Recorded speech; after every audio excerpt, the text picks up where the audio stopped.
What? Rarely do we get such gems.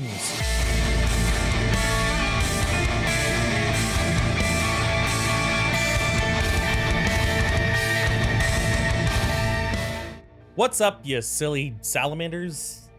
Mark with Kardavox Academy here, and today we're doing something pretty cool. We're catching up on a song that came out a little while ago. This is DARKO US. I think it's DARKO US, or maybe the US. I don't know. I still am not sure if the US is part of it, so somebody let me know. But the song is called Dragon Chaser, and the vocalist is Barber, who is also the vocalist of Chelsea Grin. And I'm pretty excited to talk about it. I'm a little bit behind, obviously, on this release, but I think it's pretty cool, and I'm excited to talk about it because Barber, I think, does a lot of stuff very differently than the current deathcore meta. He's got a sound that, at least from the other track that we did on the channel, or I should say that we analyzed on the channel, a sound that can be a little bit hard to pin down and is very unique to him. So we're going to go ahead and we're going to talk about that. Now, if you're new to the channel, my name again is Mark. I am a metal vocalist myself in 3 bands. Primarily Kardashev right now is the most active, but the others are Neverbreath and Viremia. I'm also a metal vocal coach specializing in teaching people all of these gurgly, gross, disgusting noises, some clean singing as well. But we take the reaction format, we break it down, we have fun, we try to make it educational so you come away learning something. And if you like the content, be sure to hit the like button, subscribe. We're getting really close to 100,000, and I'm very excited about that. And if you really like the content, check us out on Patreon. You can vote for a video a month. We have events multiple times per month where we all hang out and have a good time. So without further ado, let's go ahead. Let's check out Dragon Chaser by DARKO US. All right, so hear me out. So we have a little part where it's like, man, let it, like the beginning of the song. Trust me, I think it'd be sick.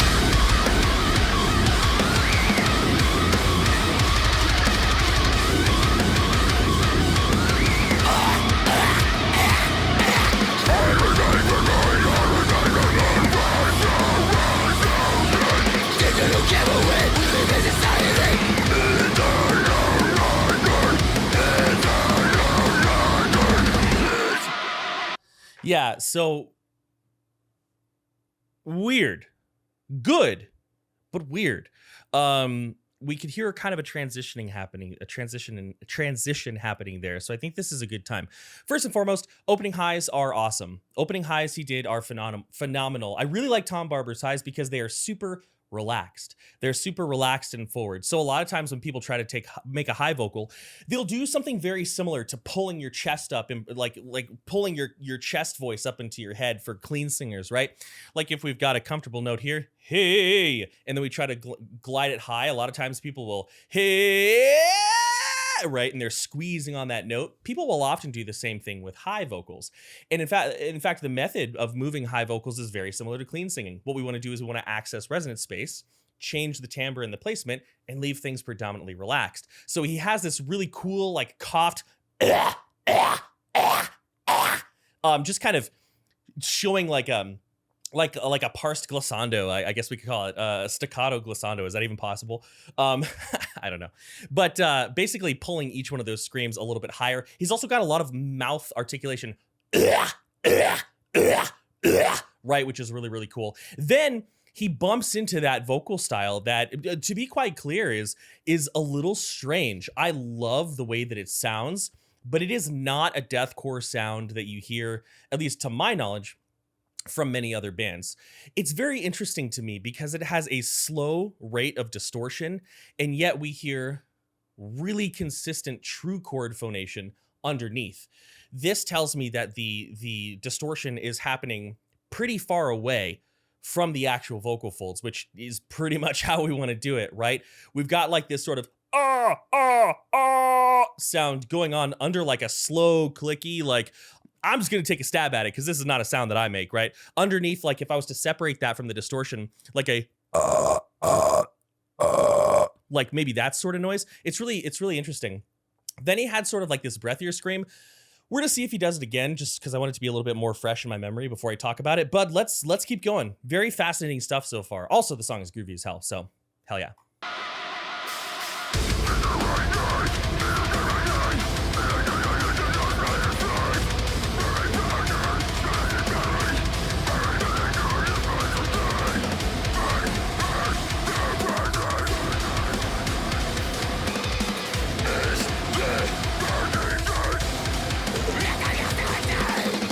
Oh, that was sick. Did you hear how he scooped down that high vocal? That was really cool. He had this,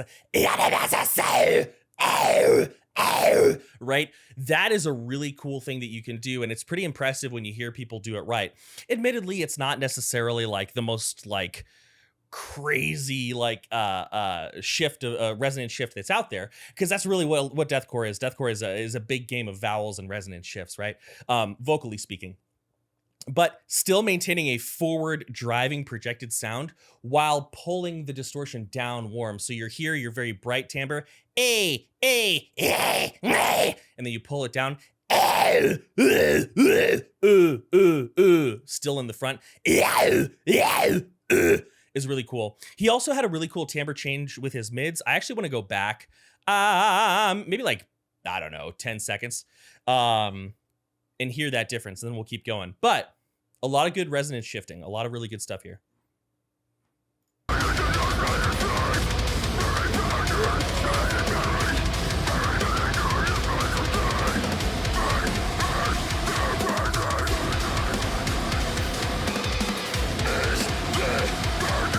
Yeah.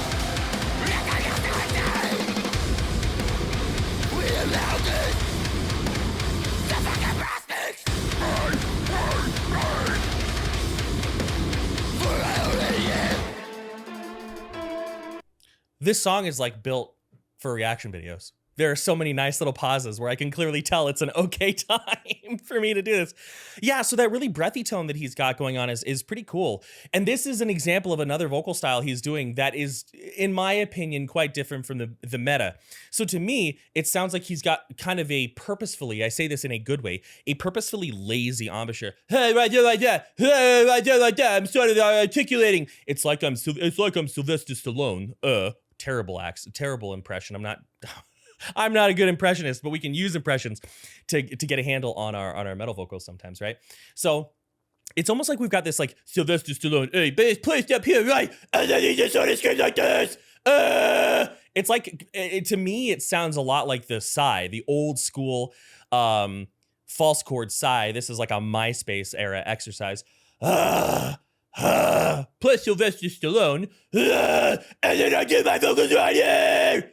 That's kind of what it sounds like to me. And like, I have never heard another deathcore vocalist do it quite that way. And I think it sounds sick. Let's keep going.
All right, I'm using that as my opportunity. So one thing that's also really cool about the way that he's vocalizing is that he is using relaxation very, very well to move between different vocal styles, right?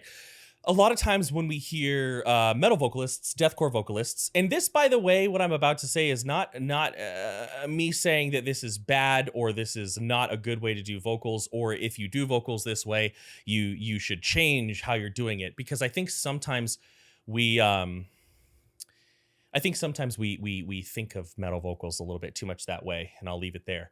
But a lot of times you'll hear deathcore vocalists and they'll do one line in this style, then one line in this style, then one line in this style. So they do a low, and then there's a pause, and then there's a high, and then there's a pause, and then there's maybe like a fry mid, and then there's a pause, and then there's a hardcore shout. Weaving things together in one breath is pretty advanced, comparatively speaking. Now, I kind of disagree with the mindset that advanced is a way that we judge the quality of a vocalist, or the way that we judge a quality of a vocalization. I mean, some of the most delicious foods out there are just two simple ingredients, right? Like sashimi. Come on. It's delicious. Or, well, I don't know if it's sashimi with rice. Anyway, I'm getting off track. My point is, what he's doing is the result of a lot of practice and a lot of time, right? Going from his like tighter, he's only done it a couple times with his tighter like sounds into his Sylvester Stallone type thing right there, then into the yais. Pretty freaking impressive. I'm gonna go back because it sounds like we've got a solid transition going. I will say that this song is doing the thing to me that where this song is so bouncy and so groovy, I'm like forgetting to listen to the vocals because I kind of just want to vibe to it. I kind of just want to bounce around to it and have a good time. But I'm like, no, Mark, you're at work, you're clocked in, you got a thing you got to talk about. So I'm gonna try. I'm gonna try to continue being analytical. But the song is a lot of fun. It begs you to just kind of let go and enjoy it. So here we go.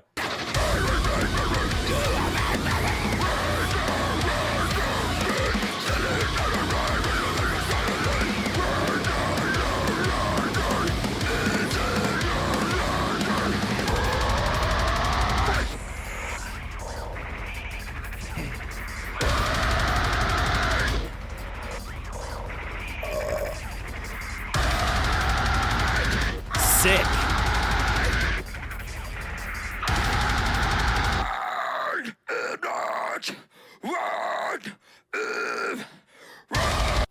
What? Rarely do we get such gems. All right, I'm going to be transparent.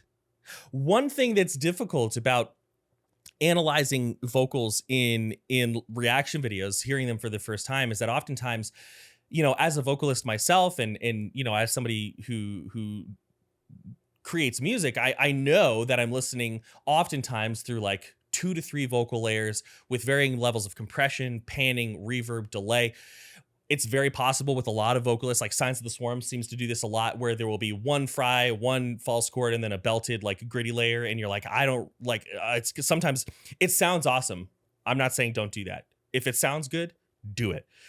But it can make it difficult to analyze what's happening. So rarely do we get a gem where we get an isolated vocal track. Oh, I'm so excited about this. Oh, this is the best day ever. All right, let's listen to this again, because this sound just got weirder than I thought it was originally. And if you watch this video, good Sir Tom, I mean that in the most positive, boundary-pushing way. Weird in a very good way. Let's check this out.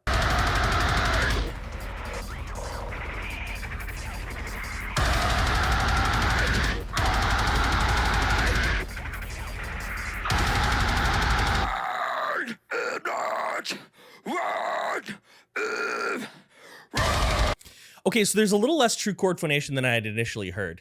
Potentially the tracks are doubled in the actual mix, therefore kind of bringing forward the sound, but it's almost like we got like that note. Like I hear, I can't tell you what that note is right off the top of my head, but bop, bop, bop. This is how analyzing vocals works, folks. A lot of you vocalists at home who figure out vocal sounds know exactly what's position I'm in right now, where you're like, no, maybe that's it. Oh yeah, that's got to be right. Let's hear that one more time. I'm sorry, I'm gonna hang on to this for a little bit, so y'all just buckle in because this is crazy.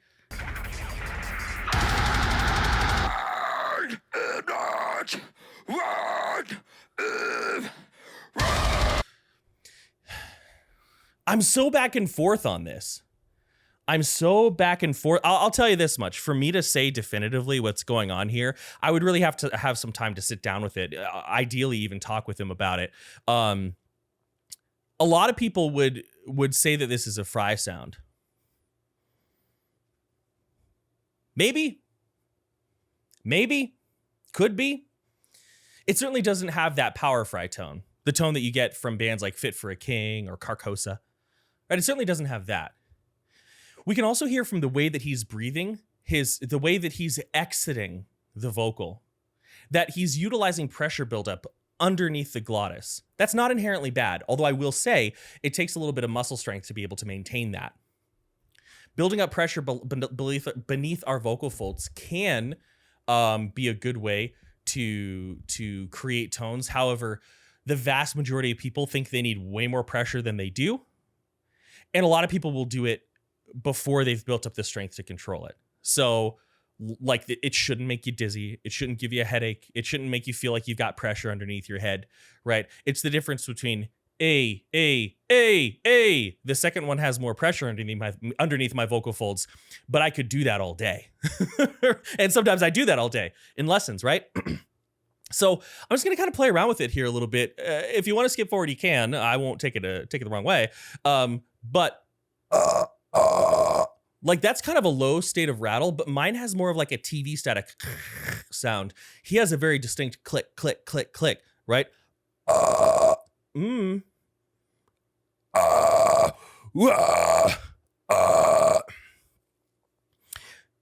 Putting the slight phonation underneath that I'll be real, I'm not quite sure how to approach that.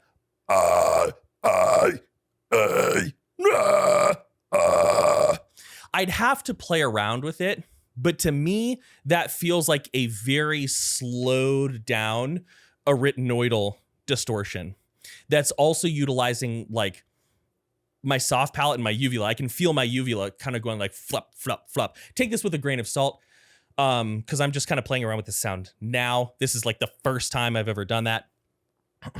But, because like if I take my normal arytenoidal, like focused guttural sound, right? If I take that sound and I slow it down,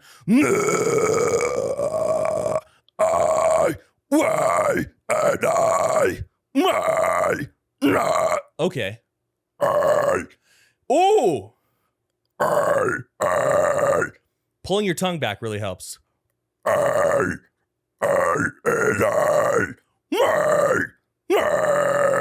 We'll keep going because I'd have to play around with that for like another hour. But what I'm doing here, and this could be in the wrong direction, what I'm doing here is I'm slowing down an arytenoidal scream, raising my soft palate, curling my tongue back to create more space in my mouth.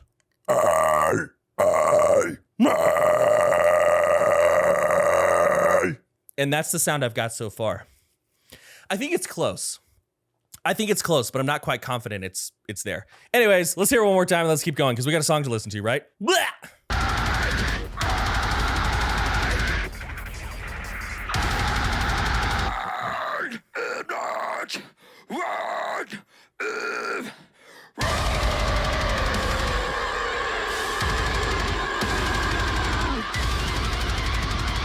All right, I don't care. I'm pausing it again. That I gotta be close because he then sped it up and it sounded exactly like a, and that is a purely arytenoidal sound.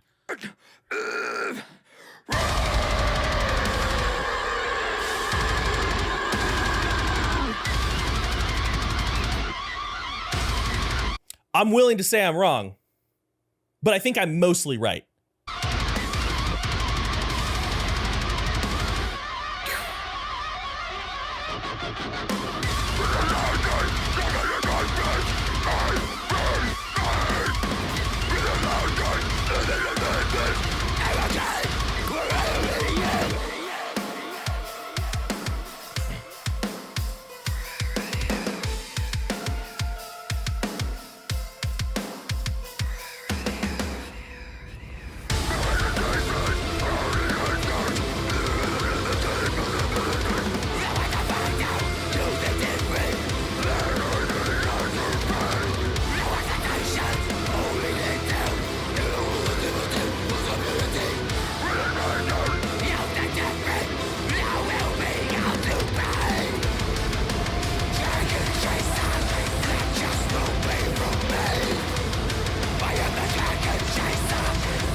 Oh, I love outros. Ah!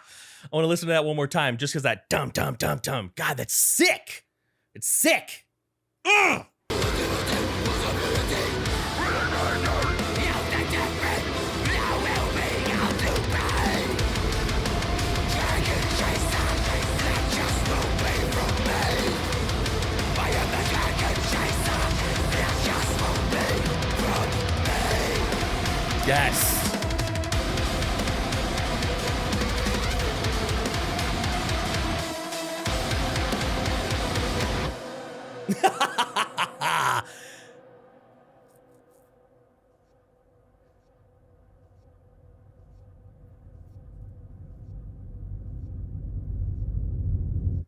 Solid track. So that was Darko US, or just Darko. I don't know. I'm not sure what to call it, and I'm sure it's a very simple answer that I should know the answer to, or question that I should know the answer to. But one last vocal thing I want to leave you with. All right, one last vocal thing that I want to leave you with. Oftentimes, when we want to do these sort of like swallowy resonance shifts, right? We'll drive that a lot with the larynx, pulling the larynx down and moving it up, pulling the larynx down and moving it up. Generally speaking, I advise avoiding cranking down on your larynx because it's a muscular movement that's not really very natural to us. Okay, a lot of this is stuff that's not very natural to us, but that can get tiring very, very quickly. You can sort of simulate it with the back of your tongue if you kind of switch between an vowel. It's a little less cavernously deep, right? But it has a very similar effect. So before you start cranking down on your larynx, maybe just like, I think in a mix it's going to come across pretty similar, but that's just me. That's just my suggestion. However, if you've been doing vocals for a long time and you're used to being able to utilize those movements and you don't do it nonstop, you pepper it through a song, just kind of like he did here, then like, who cares? I don't want to say it's wrong. I just want to say be cautious about it because it can cause you some strain. And if you can avoid it, might as well. But beyond that, this was a wild ride. This is a sick song. I'm going to go listen to it like 40 more times. But if you made it this far, I appreciate you watching. Hopefully you had fun seeing me stumped and trying to figure out a vocal. I always have a lot of fun when that happens. It's a good time. So with that being said, many thanks, much love. I'm out.